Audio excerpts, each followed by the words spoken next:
Hey, what's good, people? It's day 19 lockdown. There's a lot of news coming out of New York at the moment that the curve is starting to flatten out, so it's really good news there. We know that they had about 700 deaths yesterday, and but we're starting to see something flatten out there, so it's really good news. Mr. Como is doing a number there. The governor, there's even talk of him joining Joe Biden's cabinet. But I think for him, right now, he answered it with the correct line saying, I'm staying in New York. I'm not going to Washington. I'm staying right here because this is where my works needs to be done. I think it's the right answer in the mix of things, considering what he has to deal with in New York. Let's remember that this pandemic is happening now. What's happening with Biden going for a US presidency? That's not going to happen until November, and then the inauguration is next January. So I think that regardless of the way how he's working so hard now and doing a great massive job in New York, I think that in 6 months' time, when everything starts to move forward, and then Biden has to pick his team, Joe Biden would definitely be an advantage if he gains him in his cabinet. That would be brilliant. And for the people of New York, remember, that's a state where Donald Trump has come from. Giuliani was there, and while he was a decent mayor and people loved him, he just became a different man under Trump. I would think that would be a great move for Kumo to take, but let's see what happens on that anyway.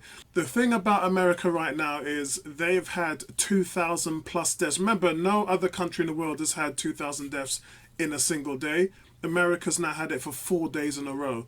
So again, we sit here. I think the last time I reported on the states, there were still 11 states that had still not done social distancing or had any laws to say people should stay at home.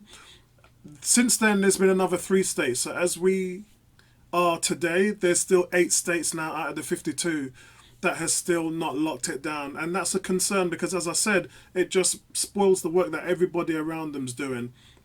So let's keep our fingers crossed that they come together at some point and then this will happen and then it will collectively improve as a whole. The good news is that West Ham players now have made wage deferrals to 30%, and this joins Southampton. I believe Southampton was the first Premier League club to actually do that. So manager David Moyes and chairman Cam Brady and finance director Andy Mullett all will take a 30% pay cut as well as the rest of the players. And look, if this is coming down to individual teams, then they just might as well go ahead and do it. Because right now, I think we've been waiting for this whole collective to come forward and nothing has happened. They've been at the table, they've talked, they've come apart, they've gone back to the table and talked, and then they've just come apart. They've come up with nothing. And what it looks like is the players and the clubs are just not speaking the same language, the FA and the Premier League. None of them are on the same table. And it makes you wonder why that is in reference to the players not wanting to give up some of their money. I mean, come on. Your club over the next month or so is going to be losing a ton of cash. But you don't care because you want to still be looked after. You want your full whack.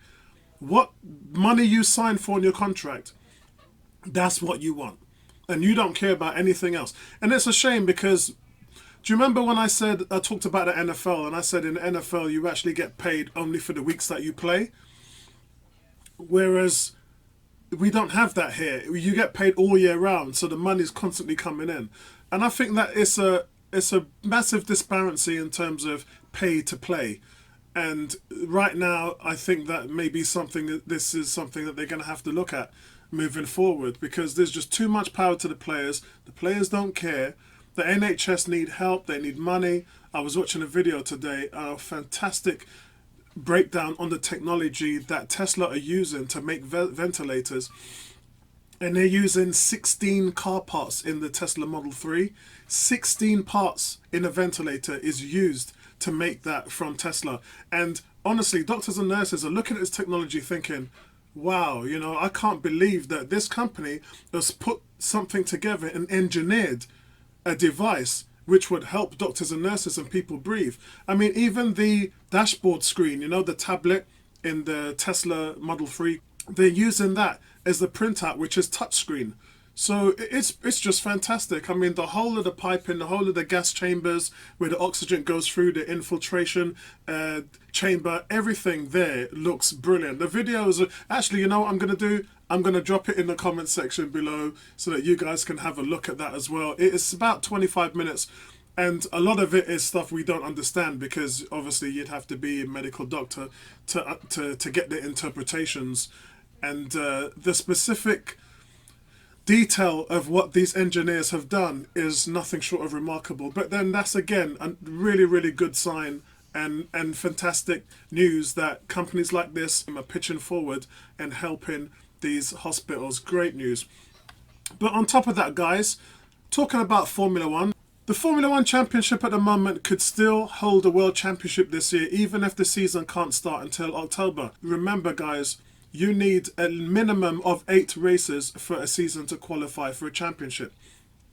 So Ross Brawn said they're looking at having races behind closed doors as a way to start the season once the coronavirus crisis eases. But as I said, I think they could just go the same route as I talked about yesterday when I said that footballers should be tested now so that at least we know who's got it and who hasn't. And that way you can formulate a team or structure to start at some point in another 4 to 6 weeks.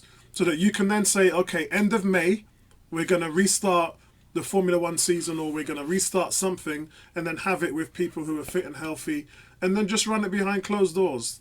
That's all you can really can do. And that goes for every sport, really. If you're going to put a date on something, just make sure that everybody's tested first and then you can go out with a clean slate knowing what you need to do. So I think that's positive news from F1. But at the end of the day, this virus doesn't discriminate. It doesn't care who you are, what color you are, where you're from, what country, what sport.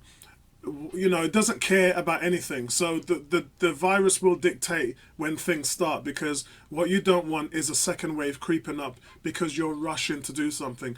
I think everybody needs to settle down and treat this as a minimum of 3 months so that we can even have a month of a clean bill where no outbreaks coming in and you can start to lift the self-distancing rules. You can start to lift those a little bit, give a little bit more flexibility and freedom to people. You can start moving around a little bit and then we'll know whether people have got it or not. I don't think there's any sport really that's ready to start. The only one that I would say hand on heart I'm looking forward to this month is the NFL draft, and that's going to go ahead regardless. But I think it's something that us fans can still be aware of. I know I'm going to be tuning in. For those of you who are into NFL, I'm hoping that that is going to be something of a relief for sports fans around the world, and NFL is a global sport. But I just think it would be great because then we'll be back to some kind of normality talking about draft picks. Oh, and speaking about draft picks, here's my top 5. I think that the Bengals will take Joe Burrow. I think that's a dead-eye pick.